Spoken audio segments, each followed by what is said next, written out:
સ્વામિનારાયણ હરે, સ્વામિનારાયણ હરે. ચાલુ જ છે ને?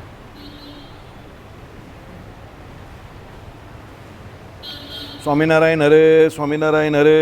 તારીખ આજે 16 જુલાઈ 2026. આજે અષાઢી બીજ છે. જગન્નાથપુરીનો બહુ મોટો ઉત્સવ છે આજે. આખા ભારત વર્ષને વિશે ભગવાન જગન્નાથની યાત્રા નીકળે છે. યાત્રા માટેનો જે ઇતિહાસ છે તે એવો છે કે બેન સુભદ્રા જ્યારે ભગવાનને મળવા આવ્યા અને કહ્યું કે ભાઈ અમને તમારા રાજ્યના દર્શન કરાવો, ત્યારે બલદેવજી અને ભગવાન શ્રી કૃષ્ણ બેન સુભદ્રાને લઈને આખા શહેરની પરિક્રમા કરવા નીકળેલા, એટલે દર્શન કરાવવા નીકળેલા. અને રથમાં બળભદ્રજી, સુભદ્રાજી અને દ્વારકાધીશ ત્રણે બિરાજમાન થયા હતા. તે સમયે લોકોએ ભગવાનના દર્શન કર્યા અને એ દિવસ જે હતો તે આ અષાઢી બીજ હતો. એટલે અષાઢી બીજનો આજનો દિવસ તે રથયાત્રાનો દિવસ કહેવાય છે. હવે ભારતમાં ઓફિશિયલી એ રથયાત્રાની શરૂઆત ક્યારથી થઈ જગન્નાથપુરીને વિશે, તો એ 13મી સદી જે છે ત્યારથી શરૂ થઈ છે. એટલે લગભગ 900 વર્ષથી આ રથયાત્રાની પરંપરા અષાઢી બીજને દિવસે જગન્નાથપુરીમાં શરૂ થઈ ગયેલી 900 વર્ષ પહેલાં, અને એ પછી કન્ટિન્યુટીમાં ચાલે છે. અને રથમાં તો તમને ખબર જ છે 3 રથ નીકળે છે. પહેલો બળદેવજીનો, પછી સુભદ્રાબેનનો, અને પછી ભગવાન જગન્નાથજીનો રથ નીકળે છે. જગતગુરુ શંકરાચાર્ય પોતે એમ કહે કે એની શરૂઆત કરે છે, અને ત્યાંના રાજા જે છે તે પણ આજના દિવસે ત્યાં પધારે છે, હાજરી વિશેષ આપે છે.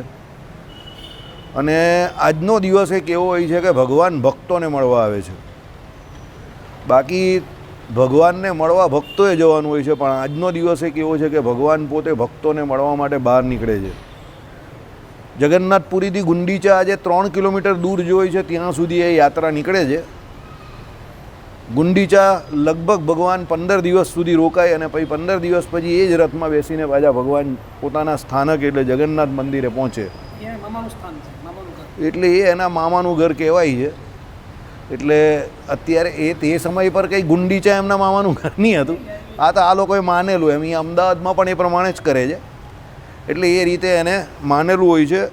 2 દિવસ પહેલાંની એ બધા વસ્ત્ર, આભૂષણ, અલંકારને એ બધા એના યજમાનોને એ બધું ધરાવે છે. એટલે કહેવાનો મતલબ વાજતે ગાજતે ભગવાન જગન્નાથની આજે સવારી નીકળે છે. એટલે આજનો દિવસ બહુ પરમ પુણ્ય દિવસ કહેવાય છે. આજે કંઈ ચંદ્રમાના દર્શનનો પણ બહુ મહિમા છે એવું કંઈક કહ્યું છે. બીજનો ચંદ્રમા જે હોય તો અત્યાર સુધી મને તો દર્શન થયા નથી. થશે તો કરશું. ચાલો હવે આપણે આપણા ઓરિજિનલ ટૉપિક ઉપર ભાઈ. આપણે અત્યાર સુધી જે 4 સૂત્રો જોયા શ્રીભાષ્યની અંદર, એ 4 સૂત્રની આપણે જે ટૂંકમાં ટીકા હતી એ પણ ગઈકાલે જોઈ, એનો સાર જોયો. અને ગઈકાલે આપણે આ 5મું સૂત્ર જે છે ઈર્ષ્યત્ય અધિકરમમાં ઈર્ષતે નાર શબ્દમ એવો અર્થ છે. એટલે ઈર્ષતે નાર શબ્દમ ઇત્યાદિ સૂત્ર વડે કહેવામાં આવે છે.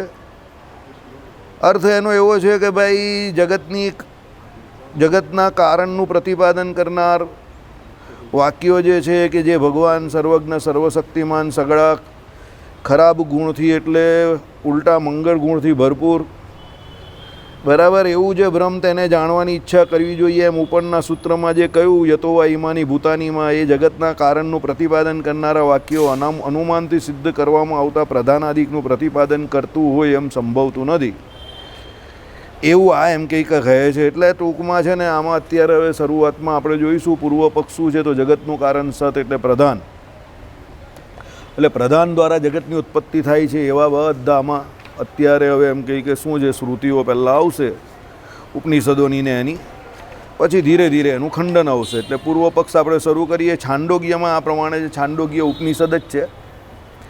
એમાં આ પ્રમાણે છે વચન છે. સદૈવ સૌમ્યદમગ્ર આસીદેકમેવ અદ્વિત્યમ તદેક્ષત બહુશ્યામ પ્રજા યેતિ તત્તેજો અસૃજત છાંડોગ્ય 6:2:21 હે ભાઈ આ પહેલાં સત જ એક અદ્વિતીય હતું. તેણે ઈક્ષણ એટલે વિચાર કર્યો કે બહુ થાઉં હું બહુ થાઉં પ્રજા ઉત્પન્ન કરું એમ ધારી તેણે તે જ સર્જ્યું. બરાબર. જો હવે આમાં જે ઈક્ષણનો અર્થ લખ્યો છે તે જોવું, વિચાર કરવો, ચિંતન કરવું એવો લખેલો છે. ચાલો, એટલે એક જ અદ્વિતીય હતું એટલે બ્રહ્મ હતું. અને એણે શું ઈક્ષણ કર્યું, વિચાર કર્યો કે હું બહુ થાઉં એટલે હું બહુ રૂપે થાઉં, હું પ્રજા થાઉં. બરાબર છે. પ્રજા ઉત્પન્ન કરું એમ ધારી તેણે તે જ સર્જ્યું. તે જ સર્જ્યું એટલે જે જગત કારણ રૂપે હતું એને કાર્ય રૂપે સર્જ્યું ઇત્યાદિ. એ ઉપર સંદેહ થાય છે કે હવે આ પૂર્વ પક્ષ શરૂ થઈ ગયો. શું સંદેહ થાય છે? સંશય પછી પૂર્વ પક્ષ. ભાઈ હવે પૂર્વ પક્ષ શું છે તે સાંભળો. પછી ઉત્તર પક્ષ એટલે સિદ્ધાંત. એમ ક્રમવાર નિરૂપણ ચાલશે. જુઓ પૃષ્ઠ 355 ટીકા 3. એટલે સંશય પછી આ પૂર્વ પક્ષ. પહેલાં સંશય, પછી પૂર્વ પક્ષ, પછી ઉત્તર પક્ષ એમ. એટલે હવે આ પહેલાં જે શરૂ થાય છે તે સંદેહ એટલે સંશય શરૂ થયો, પછી પૂર્વ પક્ષ આવશે અને પછી ઉત્તર પક્ષ આવશે. સંશય શું આવે છે તે સાંભળો. અત્રે સત શબ્દથી કથાતું જગતનું કારણ તે બીજા સાંખ્યો જેનું પ્રતિપાદન કરે છે અને જે અનુમાન થકી સિદ્ધ છે એવું પ્રધાન છે. પ્રથમનું નહીં, અંત્યનું 38મું વચનામૃત આખું સાંખ્યશાસ્ત્ર પર છે. કાલે જ મેં આની જોડે વાત કરેલી. શું સાંખ્યશાસ્ત્ર શું કહે છે કે ભાઈ પ્રકૃતિ અને પુરુષ થકી એમ કહે કે આ જગતની ઉત્પત્તિ થાય છે. બરાબર.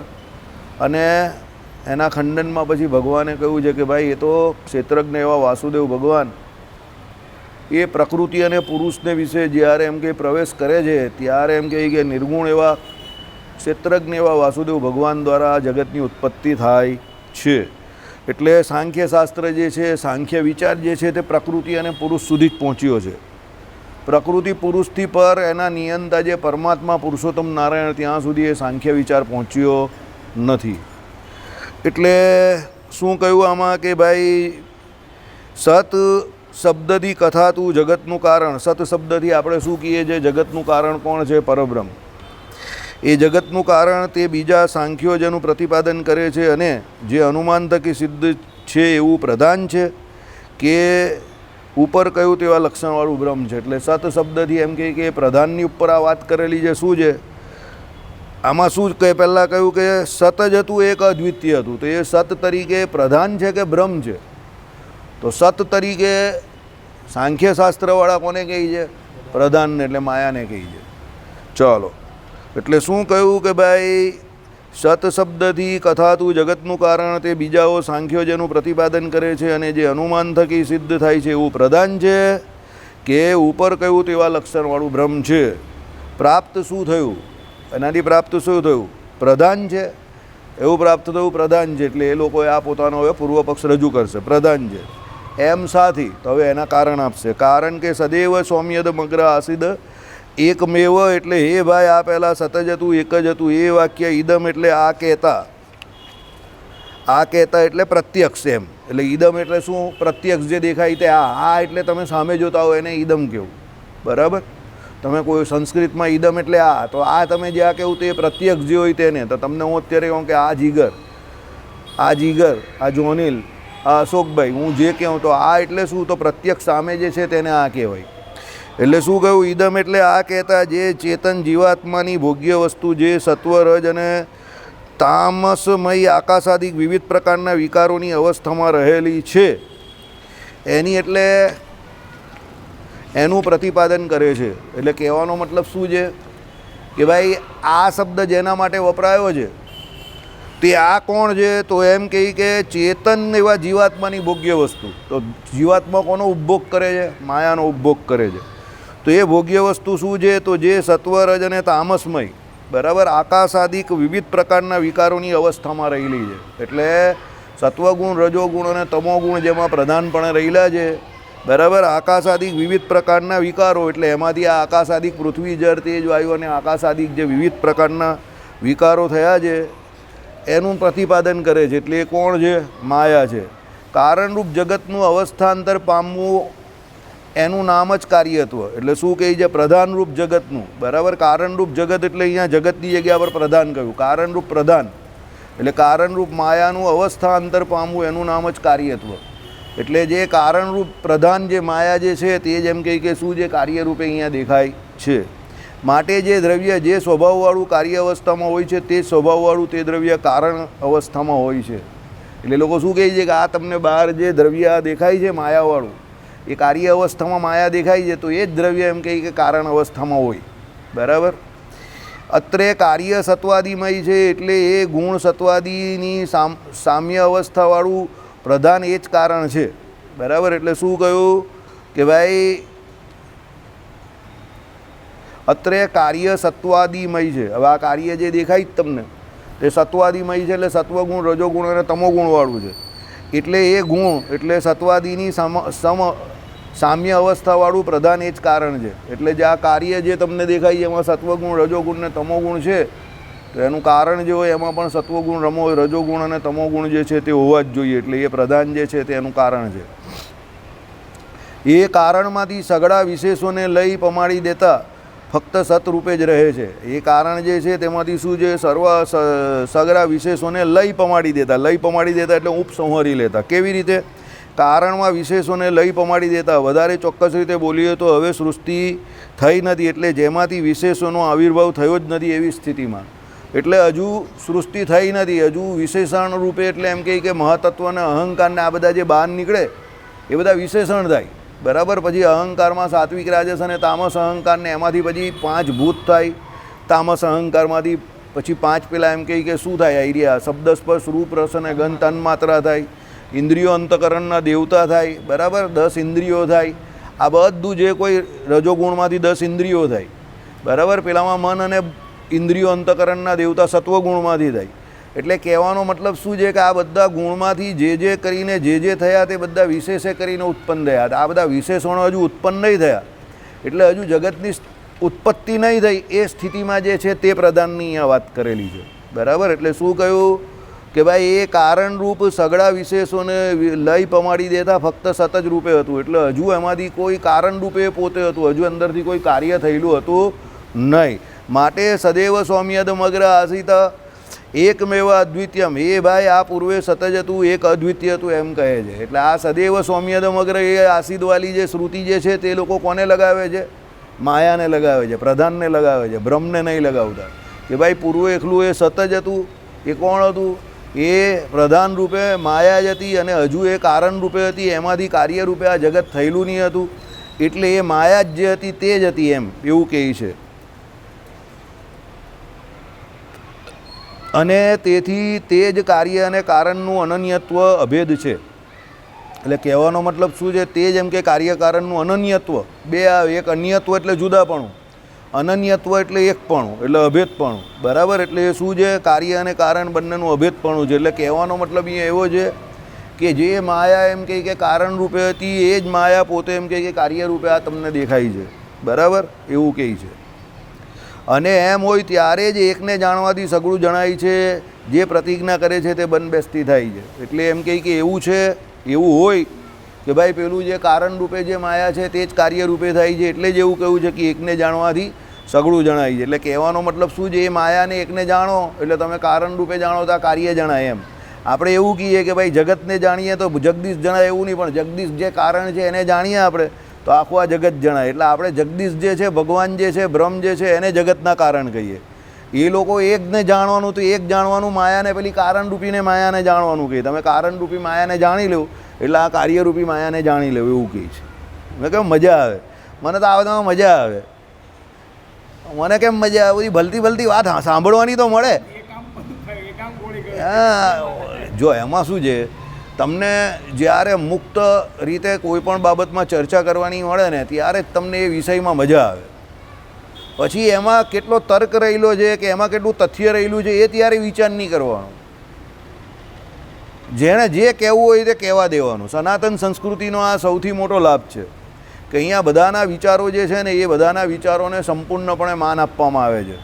વ્યાસજીના કરેલા સૂત્રો ઉપરથી બધા પોતપોતાનો મત જે છે તે સિદ્ધ કરવા જાય છે. વ્યાસજીએ કરેલા શાસ્ત્રો ઉપરથી બધા ઉપનિષદો વેદાંતના વાક્યો પરથી પોતપોતાના મત સિદ્ધ કરે છે.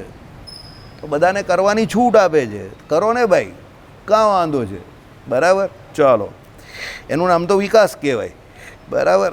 નહીં તો યથા સૌમ્ય કેન મૃતપિંડેન, એટલે છાંદોગ્ય 6:1:4, એ ભાઈ જેમ એક માટીનો પિંડ જાણવાથી સઘળા માટીના પદાર્થો જણાય છે ઇત્યાદિ વાક્યમાં માટીના પિંડને એના કાર્યોનું જ દ્રષ્ટાંત આપ્યું છે. તેની અને આ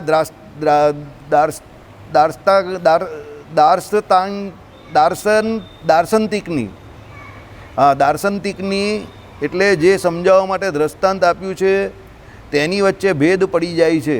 ઓકે. માટે જગતના કારણનું પ્રતિપાદન કરનારા શ્રુતિ વાક્ય વડે મહર્ષિ કપિલે પહેલાં પ્રધાનનું જ પ્રતિપાદન થાય છે. આ વાક્ય પ્રતિજ્ઞા અને દ્રષ્ટાંત રૂપે હોવાથી અનુમાનના ઘાટનું જ છે. પ્રતિજ્ઞા અને દ્રષ્ટાંત અનુમાનના અવયવો હોય અનુમાનનું અસ્તિત્વ સૂચવે છે. કપિલ ભગવાન જે છે એની વાત કરેલી છે. સાંખ્યશાસ્ત્ર કપિલ ભગવાનનું લેવાનું છે એટલા માટે.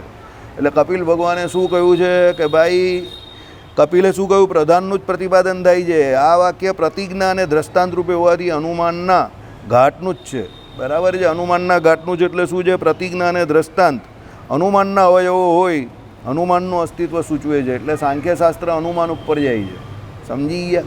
એ અનુમાનને મુખ્ય પ્રમાણ માને છે. એટલે એમાં પ્રતિજ્ઞા જે છે તે અને પછી દ્રષ્ટાંત જે છે તે એટલે શું છે કે એક પેલા માટીને એને જાણો એટલે બધાને જાણી લો. એટલે શું કહ્યું આમાં? માટીના પિંડ અને એના કાર્યોનું દ્રષ્ટાંત આપેલું છે. એટલે જેમ એક માટીનો પિંડ જાણવાથી સઘળા માટીના પદાર્થો જણાય છે એ પ્રમાણે ભાઈ એક માટીનો પિંડ તમે જાણો એટલે તમને ખબર પડી જાય કે એક જ માટીના પિંડમાંથી બધું બનેલું છે. એટલે એ પ્રમાણે પેલો માયાનો એક જે ઉપર એમ કહે કે કારણરૂપી જે માયા રહેલી છે એમાંથી એમ કહે કે એ માટીનો પિંડ અને એની અંદરથી આ બધું માયાનું કાર્ય જે છે તે તમને દેખાય છે. એટલે પેલું માયાનું કારણરૂપી જે તમે પિંડ માટીનું જે છે માટીના પિંડ જેવું એને જાણી લો એટલે તમને આ બધું સઘળું પદાર્થ જે માયાનું બનેલું છે એ ખબર પડી જાય. એટલે પ્રતિજ્ઞા અને દ્રષ્ટાંત બેઉ મળતા આવે છે. આવું કોને કહ્યું? કપિલ ભગવાને કહ્યું. એટલે એ કપિલ ભગવાનનો સાંખ્યશાસ્ત્ર છે. એ સાંખ્યશાસ્ત્ર શું કહે છે? આ પ્રમાણે પ્રતિજ્ઞા અને દ્રષ્ટાંત બંને અનુમાનથી સિદ્ધ થાય છે, બરાબર. અનુમાન કયું? કે ભાઈ જેમ તમે એક માટીનો પિંડ જો એનાથી સઘળા માટીના પદાર્થો તમને સિદ્ધ થઈ જાય એ પ્રમાણે તમે પેલી કારણરૂપીની માયાને જાણી લો તો માયાનું આ કાર્યરૂપી જે જગત જે છે તે આખું તમે જાણી લો.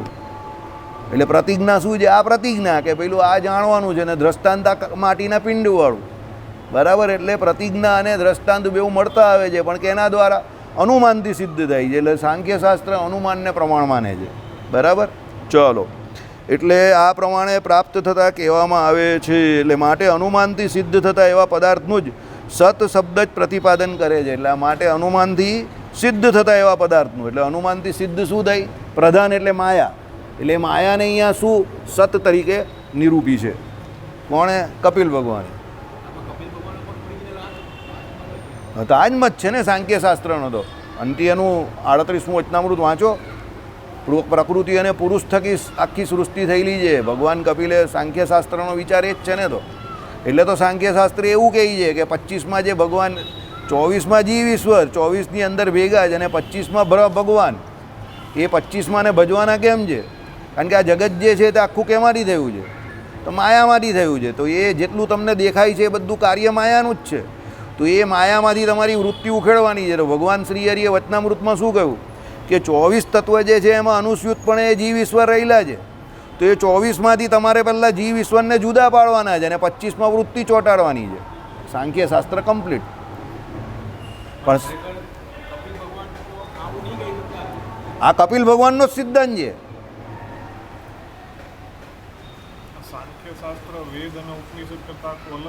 અલગ જ છે. સાંખ્યશાસ્ત્ર આખું અલગ છે. સાંખ્યશાસ્ત્ર અલગ છે. સાંખ્યશાસ્ત્ર અલગ, યોગ અલગ. પણ એ લોકો પણ વેદાંતનું પ્રમાણ આપે છે ને આમાં. સદૈવ સૌમ્ય. હા, પણ આમ પ્રોપર સાંખ્ય આખું સાંખ્યશાસ્ત્ર આખું અલગ અનુમાન પર જાય. સાંખ્યશાસ્ત્ર 6 દર્શન જે છે એમાં સાંખ્ય અલગ આખું, પછી યોગ આખું અલગ ને બધા પોતપોતાના ઇન્ડિવિજ્યુઅલ સિદ્ધાંત ધરાવે છે.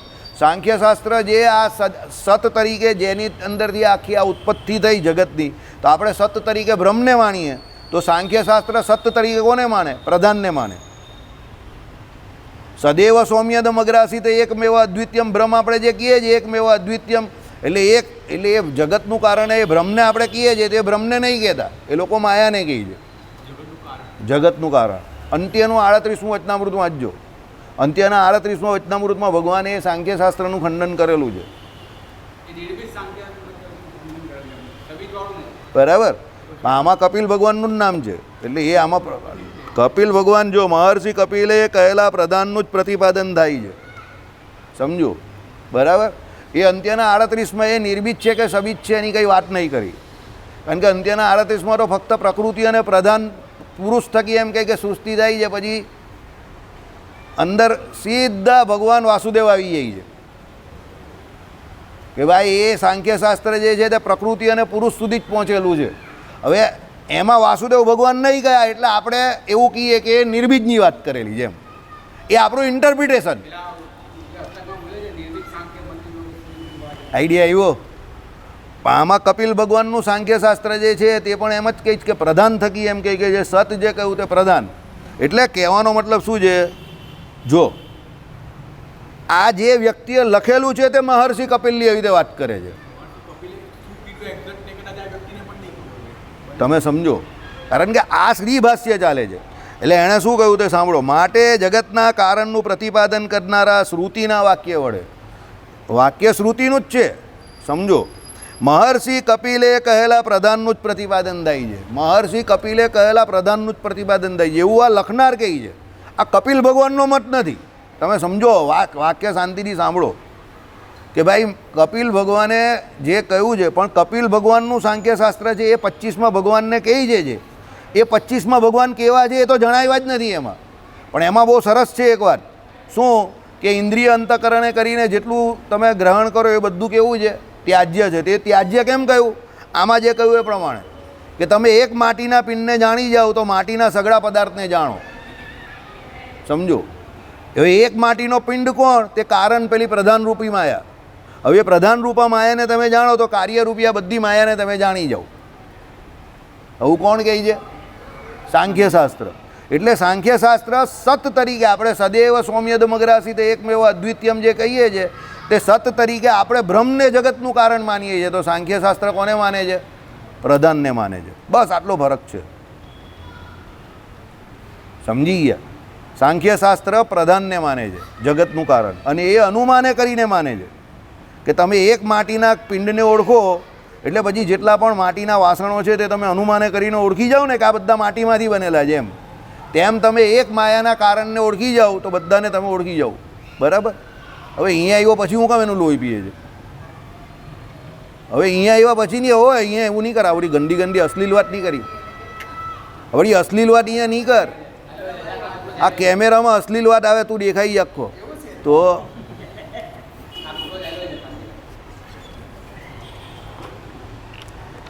ચાલો. હવે ઉત્તર પક્ષ આવી ગયો. આ પૂર્વ પક્ષ થયો. હવે ઉત્તર પક્ષ. જગતનું કારણ સત ઈક્ષણ કરી શકે એવું બ્રહ્મ છે. આ અત્યાર સુધી આપણે શું ચલવો? પૂર્વ પક્ષ ચલવો. પૂર્વ પક્ષ શું કહી છે? જગતનું કારણ કોણ છે? સત શબ્દ તરીકે પ્રધાન એવી માયાને કહી છે. બરાબર છે. એટલે એને સત જ માને છે. સાંખ્યવાળા પણ માયાને સત માને છે. પણ એ લોકો મુખ્ય પ્રમાણ કયું માને છે? અનુમાન પ્રમાણ માને છે. બરાબર છે. હવે એનો ઉત્તર પક્ષ અહીંયા રજૂ કર્યો. શું કે ભાઈ જગતનું કારણ સત જે છે તે પ્રધાનની પણ કોણ છે? ઈક્ષણ કરી શકે એવું બ્રહ્મ છે. હવે આમાં શું સાબિત કરશે? હું તમને અત્યારથી કહી દઉં. પ્રધાન જે માયા જે છે તે તો જળ છે. ઈક્ષણ કરવાનું છે તેનો અર્થ શું કયો? ચિંતન કરવો, વિચાર કરવો. તો ચિંતનને વિચાર જળ કોઈ દિવસ કરી શકે? હમણાં દીવો જે હતો તે ચિંતનને વિચાર કરી શકતો હતો કે આ સભા ચાલે છે એટલે એની જોડે પેરા જોડે આવ્યો ને? કારણ કે એ કેમાં આવે છે? સમજી ગયા? અડધા જળમાં આવે છે. બરાબર. જે પૂરેપૂરો જળ હોય તે ચિંતન કરી શકે નહીં અને એ અડધા જળમાં આવે છે. બરાબર છે. એટલે કહેવાનું તાત્પર્ય શું છે કે માયા જે છે તે તો જળ છે, તો એ ઈક્ષણ કઈ રીતે કરવાની? હવે આ પથ્થર જે છે સમજો તે ગરમીમાં ગરમ થઈ જાય, ઠંડીમાં ઠંડો થઈ જાય, પણ એ પથ્થર પોતે થોડું કહી છે કે હું ઠંડો થયો, ગરમ થયો. ઈક્ષણનો અર્થ શું થયું? જોવું એવો નહીં થતો. ઈક્ષણનો અર્થ એવો થાય છે વિચાર કરવો, ચિંતન કરવો, સંકલ્પરૂપી જોવાનું છે. તો હવે એ તો ઈક્ષણ કરવું એવું કહે તો ઈક્ષણ તો ચેતન જ કરી શકે. તો ચેતન તો બ્રહ્મ છે, માયા થોડું ચેતન છે. એટલે એનું ખંડન એવું આવશે. બરાબર. જોઈએ. ચલો.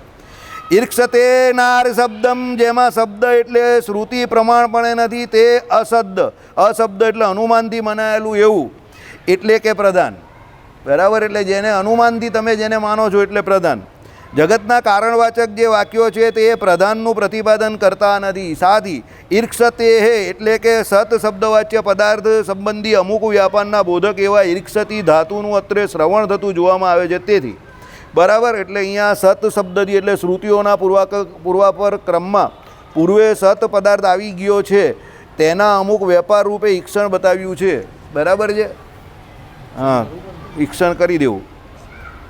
ચાલો, એટલે શું કહ્યું કે ભાઈ સત શબ્દવાચ્ય પદાર્થ સંબંધી અમુક વ્યાપારના બોધક એવા ઈક્ષતી ધાતુનું અત્રે એ શ્રુતિ પ્રમાણે છે. તદેક સત બહુશ્યામ પ્રજાએ છાંદોગ્ય 6:2-3 એણે ઈક્ષણ કર્યું, વિચાર્યું. જો આવી ગયું, શું આવ્યું? એણે ઈક્ષણ કર્યું અને વિચાર્યું. તો ઈક્ષણ કરવું અને વિચારવું એ કોનું કામ છે? ચેતનનું કામ છે. બરાબર, બાકી જે જડ છે તે થોડું વિચાર કરી શકે. એટલે શું છે સાંભળો, એણે ઈક્ષણ કર્યું, વિચાર્યું કે બહુ થાઉં પ્રજા કરું, એટલે બહુ થાઉં અને પ્રજા કરવું એવું એણે વિચાર કર્યો. તો વિચાર કોણ કરી શકે? ચેતન જ કરી શકે. આ ઈક્ષણ વિચારરૂપી ક્રિયાનો યોગ અચેતન એવું જે પ્રધાન તેનામાં થઈ શકતો નથી. આવી ગયું? નસ પકડો હંમેશા. હું તમને શું કહું છું, શાસ્ત્ર મોઢે કરવાના ગોખવાના વિષય જ નથી. તમે ભલે ભૂલી જાઓ કે ગમે તે થાય, પણ તમે એની નસ પકડી લેશો ને, ઇન્ટરપ્રિટેશન તમને ખબર પડી ગઈ ને, તમે કોઈ દિવસ નહીં અટવાઓ. જાઓ, એ મારી ગેરંટી છે. આ 20 વર્ષ પછી હું વાંચું છું. 2003માં મેં વાંચેલું. સમજો, જ્યારે અમારું મંડળ બંધ થઈ ગયેલું ને ત્યારે મેં શ્રીભાષ્ય જ વાંચવાનું શરૂ કરેલું. આયરું આજ. બરાબર, અને કદાચ એને કારણે જ અત્યારે આપણી પછી 2006 સુધીની સભા ચાલુ થયેલી. કારણ કે મને બળ કોણ આપે? તો મને આ બધું ચલવેલું જાતે હું ઘરમાં વાંચતો હતો, એટલે પછી મને બળ મળેલું કે ના, આપણે ભલે જે થયું તે પણ આપણે આપણું ચાલુ રાખવાનું છે. અને પછી કુદરતની કંઈ કરામત થઈ ને પેલા સ્વામી આવી ગયા અને આપણું ચાલુ થઈ ગયું. એટલે જે થવાનું હોય તે થઈને જ રહી છે. યાદ રાખજો, આપણા પ્રયત્નથી કંઈ થતું નથી, પણ જે થવાનું છે એ 100% થાય જ છે. 900 વર્ષથી જગન્નાથપુરીની યાત્રા નીકળે છે. 900 વર્ષમાં તમે જો મુગલો ભારતમાં આવી ગયા, ગુલામ વંશ આવી ગયો, મુગલો આવી ગયા, અંગ્રેજો આવી ગયા, તો પણ કન્ટિન્યુટીમાં એ યાત્રા ચાલે છે. વિચાર કરો, એ પણ કેવા પ્રદેશમાં? જ્યાં બંગાળથી અંગ્રેજોએ પ્રવેશ શરૂ કરેલો આપણા ઇન્ડિયામાં. પહેલું યુદ્ધ ત્યાં થયેલું, સિરાજુદ્દૌલા ને પેલા પ્લાસીનું. હે, તો પણ થાય છે 900 વર્ષથી. મેં આજે જ બધો ઇતિહાસ સાંભળ્યો એનો. એટલે જે થવાનું છે એ થઈને જ રહી છે. ભગવાન એને કરાવે જ છે. બરાબર છે. એટલે આમાં શું કહ્યું? ઈક્ષણ જે છે તે અચેતન એવી પ્રધાન નહીં કરી શકતું, માયા નહીં કરી શકતું. બરાબર છે. ચલો, માટે આવું ઈક્ષણ જે કરી શકે એવો ચેતન વિશે સર્વજ્ઞ સર્વશક્તિમાન પુરુષોત્તમ એ જ સદ શબ્દનો અર્થ થવો ઘટે. સમજો, એ ઈક્ષણ કરી શકે એવો સર્વશક્તિમાન કોણ છે? પરમાત્મા, પરબ્રહ્મ પુરુષોત્તમ નારાયણ. એ જ છે, ચેતન જ ઈક્ષણ કરી શકે, વિચાર કરવો. એટલે ભગવાને કહ્યું ને, જે કામને વિશે જે વ્યક્તિ યોગ્ય હોય એને જે કામને વિશે પ્રેરવો. જે વિચારશીલ છે એને જ અમુક કામ સોંપાય. પછી જડ જેવા માણસને બધા કામ નહીં સોંપાય. એ પછી જડ જેવું કામ કરીને આવે તો કામ ઇધર કા નહીં ઉધર કા એવું થઈ જાય. એ બગાડીને તો નહીં આવે, પણ સુધારીને પણ નહીં આવે, અને વચ્ચે અધવચ્ચે લટકાઈને ચાલ્યો આવે. એને પણ નહીં ખબર હોય ને આપણે પણ નહીં ખબર હોય, એવી પોઝિશનમાં મૂકી દઈ. ચલો, હવે સાંભળો. એટલે એ પુરુષોત્તમ શબ્દ સત શબ્દનો અર્થ થવો ઘટે, અને એ જ રીતે સર્વસૃષ્ટિ સંબંધી પ્રકરણોમાં ઈક્ષણપૂર્વક સૃષ્ટિ થયેલી વર્ણવવામાં જોવામાં આવે છે. આખી સૃષ્ટિ તમે જોવો તો ઈક્ષણથી જ જોવામાં આવે જ ને. બરાબર, એક પછી એક જે બધું થાય છે તે ભગવાનનો સંકલ્પ ભળતો જાય છે ને થાય છે. મૂળ પુરુષની અંદર ભગવાને પ્રવેશ કર્યો, બરાબર, સંકલ્પ કર્યો એટલે મૂળ માયાને વિશે ગર્ભ ધારણ થયું. ત્યાંથી અનંત કોટી પ્રકૃતિ પુરુષ અને પ્રધાન પુરુષ થયા. તે ભગવાનના વિચારથી સંકલ્પી થયા. પહેલી તો આખી જે સૃષ્ટિ બ્રહ્માજી સુધીની કેવી છે? સંકલ્પાત્મક જ છે. કઈ સૃષ્ટિ કહેવાય એને?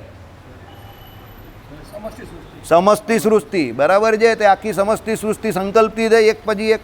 તો એ સંકલ્પ કરનારો કોણ? તો ચેતન હોય તો સંકલ્પ કરે ને. જડ એવી માયા થોડી સંકલ્પ કરે. પછી મહતત્વ નામનું ફળ થયું.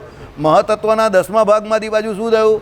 અહંકાર થયો. એના 10મા ભાગમાંથી સાત્વિક રાજસ તામસ અહંકાર, એમાંથી પાછા સાત્વિકમાંથી મન તથા ઇન્દ્રિયો અંતકરણના દેવતા. પેલી બાજુ 10 ઇન્દ્રિયો. પછી આ બાજુ તમો ગુણમાંથી શું થયું? બાજુ 5 ભૂત અને 5 તન્માત્રાઓ, એમ કરીને 24 તત્વનો આખો વિરાટ નારાયણનો, એટલે વિરાટ પુરુષનો દેહ. વિરાટ પુરુષમાં પાછો વિરાટ નારાયણે પ્રવેશ કર્યો એટલે વિરાટ નારાયણ કહેવાયા. એના નાભી કમળમાંથી પાછા કોણ થયા? બ્રહ્માજી થયા. પછી બ્રહ્માજીમાંથી શિવજી થયા. સમજો, એટલે કહેવાનો મતલબ આ દરેક જગ્યા પર ભગવાનનો સંકલ્પ અને કાળ. તો એ સંકલ્પ ભગવાને કર્યો અને આમને આમ સૃષ્ટિ ચાલતી ગઈ. એટલે દરેક જગ્યા પર એ ભગવાનનો સંકલ્પ દરેક સ્ટેપમાં છે. તો એ પરમ પુરુષ પરમાત્મા સિવાય બીજો કોઈ કરી શકે નહીં. ચલો. સ ઈક્ષત લોકાનો સૃજા ઇતિ સ ઇમાન લોકાન સૃજત સ ઈક્ષા ચક્રે સ પ્રાણમ સૃજત. એટલે એણે ઈક્ષણ વિચાર કર્યો કે હું લોકો સર્જું. તેણે આ લોકો સર્જ્યા. એટલે એણે લોકોને સર્જવાનો એટલે આ બધું લોક કયા 14 લોકનું બ્રહ્માંડ એને સર્જવાનો એટલે વિચાર કર્યો અને પછી એમણે આ સર્જ્યું. પછી એણે ઈક્ષણ કર્યું, એણે પ્રાણ સર્જ્યો. બરાબર, પ્રાણ સર્જ્યા ને તે ઇત્યાદિ વાક્યો છે. ચાલો, તમે કહેશો કે કાર્યને અનુગુણ મળતું જ કારણ હોવું જોઈએ. સવાલ થાય ને, કાર્યને અનુગુણ જ કારણ મળતું હોવું જોઈએ. કાર્ય તો અહીંયા બધું માયાનું દેખાય છે ને કારણ તરીકે તમે ચેતન એવા બ્રહ્મને કહેવું છો ને કાર્ય સત્વરજ અને તમ એ 3 ગુણનું માયાનું દેખાય છે. તો એને અનુગુણ થવું જોઈએ ને, તો એ તો વિરોધાભાસ દેખાય છે. એટલે શું કહ્યું? તમે કહેશો કે કાર્યને અનુગુણ મળતું જ કારણ હોવું જોઈએ એવો નિયમ છે. શું? પૂર્વ પક્ષીનું તાત્પર્ય એવું છે કે કાર્ય જગત જડ છે, માટે એનું કારણ પણ જડ પ્રધાન જ હોવું જોઈએ. બરાબર, એ લોકનો પક્ષ શું છે? કાર્ય જગત જેને આપે તે લઈ લેવું, આજુબાજુ બહુ દયા નહીં થાવ, જેને મળે એ જ લઈ લેવું. ત્યાં એને ખબર જ છે કોને આપવાનું છે. બરાબર, બધાને પહોંચશે જ એ તો, એટલે જેને મળે એને જ લઈ લેવું. ચાલો, શું થયું? શું કહે છે સાંખ્યશાસ્ત્રવાળા? કે કારણ જે માયા છે તે જ કાર્યરૂપે પરિવર્તિત થાય છે. હવે અહીંયા તમને જગતમાં આ બધું માયાનું દેખાય છે, તો તમે એમ કહો કે બ્રહ્મ જે છે તે એનું કારણ છે, તો બ્રહ્મ તો ચેતન છે, તો પછી એનું કારણ કેવી રીતે હોઈ શકે? આ જળ જે છે તો જળ એવું છે, આખું આ જગત તમને દેખાય છે, તો એનું કારણ એકદમ જોરદાર સૌથી મોટામાં મોટું ચેતન એવું પરબ્રહ્મ કે બ્રહ્મ કેવી રીતે હોઈ શકે? બરાબર, એવો સંકલ્પ થાય. સાંભળો, એનો ઉત્તર એ કે વાત સાંભળો, એનો જવાબ આપે છે. તમારું કહેવું ખરું છે, સર્વ કાર્યને અનુગુણ જ એટલે શું છે? મળતો. સર્વ કાર્યને મળતો જ એ સર્વજ્ઞ સર્વશક્તિમાન સત્ય સંકલ્પ પુરુષોત્તમ છે. સૂક્ષ્મચિત અને અચિત પદાર્થરૂપી જેનું શરીર છે, શ્રુતિ કહે છે. શું કહ્યું? સર્વ કાર્યને અનુગુણ એટલે મળતું જ આવે છે. કોણ? એ ભગવાન કે એ પરબ્રહ્મ. એ કેવા છે? સર્વજ્ઞ છે, સર્વશક્તિમાન છે અને સત્ય સંકલ્પ છે પુરુષોત્તમ. બરાબર, કેવી રીતે? સૂક્ષ્મચિત અને અચિત પદાર્થરૂપી જેનું શરીર છે. એટલે સૂક્ષ્મ રૂપે જ્યારે આ જગત હતું તેની અંદર જ સૂક્ષ્મ રૂપે બધા કોણ રહેલા? જીવ પણ રહેલા જ હતા. અને એ બંને કોનું શરીર હતું? ભગવાનનું જ શરીર હતું. કારણ કે ભગવાન જ એ બંનેનું શું કરી રહ્યા હતા? નિયમન કરી રહ્યા હતા. ધારક, નિયંતા અને શેષી એ ભગવાન જ હતા. કોના? સૂક્ષ્મ અવસ્થામાં જ્યારે એ માયા હતી અને એ માયાના ગર્ભને વિશે, સૂક્ષ્મ અવસ્થાને વિશે કોણ હતા? પેલા જીવો હતા. એ બંનેના શરીરી એટલે એ બંનેના નિયામક તરીકે કોણ રહેલા હતા? એ ભગવાન જ રહેલા હતા, એ પરમાત્મા જ રહેલા હતા. શ્રુતિ શું કહે છે? પરાસ્ય શક્તિર વિવિર્દેવ શ્રૂયતે સ્વાભાવિકી જ્ઞાનબલ ક્રિયા ચ યહ સર્વજ્ઞ સર્વવિત યસ્ય જ્ઞાનમયમ તપઃ યસ્યાત્ય અવ્યક્તમ શરીરમ યસ્ય અક્ષરમ શરીરમ યસ્ય મૃત્યુ શરીરમ એસ સર્વભૂતરંતરાત્મા અપહત પાપમાં. એની પરાશક્તિ વિવિધ પ્રકારની સંભળાય છે. એમાં જ્ઞાન બળ ક્રિયા સ્વભાવ સિદ્ધ છે, જે સર્વજ્ઞ છે, સર્વવિદ છે, જેનું જ્ઞાનમય તપ છે. અવ્યક્ત જેનું શરીર છે, અવ્યક્ત જેનું શરીર એટલે પેલી જે માયા જે હજુ અવ્યક્ત રૂપા છે, જેમાંથી હજુ વ્યક્ત રૂપે એટલે વિશેષણ રૂપે જગત થયો નથી. એ અવ્યક્ત રૂપી માયા જે છે તે પણ કોનું શરીર છે? ભગવાનનું શરીર છે. જેનું અક્ષર શરીર છે, અક્ષર જે છે તે પણ કોનું શરીર છે? ભગવાનનું શરીર છે. એટલે એનું શરીર છે એટલે એનું નિયમન એ કોણ કરી રહેલા છે? ભગવાન જ કરી રહ્યા છે.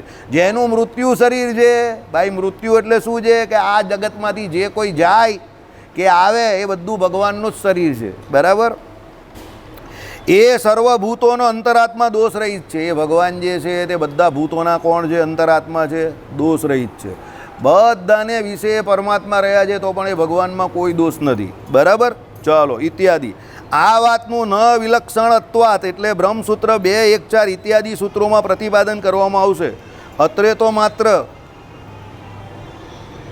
સૃષ્ટિ સંબંધી વાક્યો પ્રધાનનું પ્રતિપાદન કરી શકતા નથી એટલું જ કહેવામાં આવે છે અને વસ્તુ વિરોધનો પરિહાર તો ત્યાં જ કરવામાં આવશે. બરાબર, એટલે કાર્ય અને કારણ એકબીજા મળતા હોવા જોઈએ ઇત્યાદિ વસ્તુ સ્થિતિનો વિરોધ આવે છે એવા આક્ષેપનો પરિહાર. એટલે ભાઈ કાર્ય અને કારણ બે જુદા થતા નથી. એનો અહીંયા પરિહાર આ પ્રમાણે કર્યો. કેવી રીતે કર્યો કે ભાઈ એ ભગવાન જે છે તેનું જ શરીર છે. કયું અવ્યક્ત રૂપે જે જગત છે તે પણ અને વ્યક્ત રૂપે જે જગત છે તે પણ. જીવ જે અહીંયા એમ કહે કે કાર્ય અવસ્થામાં અત્યારે એ જે પ્રધાનરૂપી એમ કે માયાનું શરીર ધારીને જે જીવો અહીંયા રહ્યા છે એ જ જીવો જ્યારે સૂક્ષ્મ અવસ્થામાં માયાના ગર્ભમાં હોય છે ત્યારે એના પણ ધારક નિયંતા અને શેષી કોણ હોય છે? એ ભગવાન જ હોય છે. એટલે એ ભગવાન જ અવ્યક્ત અને વ્યક્ત બંને રૂપે જગત હોય છે. એ જગતના કારણ અને કાર્ય રૂપે કોણ છે? એ ભગવાન જ છે. એટલે એ ભગવાન જે છે તે સૃષ્ટિની ઉત્પત્તિ કરનારા છે, પ્રધાન નથી. આ પ્રમાણે સાબિત થયું. આજે શું છે? અષાઢી બીજ છે, જગન્નાથપુરીની યાત્રા છે. એ નિમિત્તે આપણે આ ચોખ્ખા ઘીનો પ્રસાદ રાખેલો છે. સર્વે હરિભક્તોને વિનંતી કવે એને ગ્રહણ કરો. શ્રીપતિમ શ્રીધરમ સર્વદેવેશ્વરમ ભક્તિધર્માત્મજમ વાસુદેવમ હરે માધવમ કેશવમ કામદમ કારણમ શ્રી સ્વામિનારાયણમ નીલકંઠમ ભજે.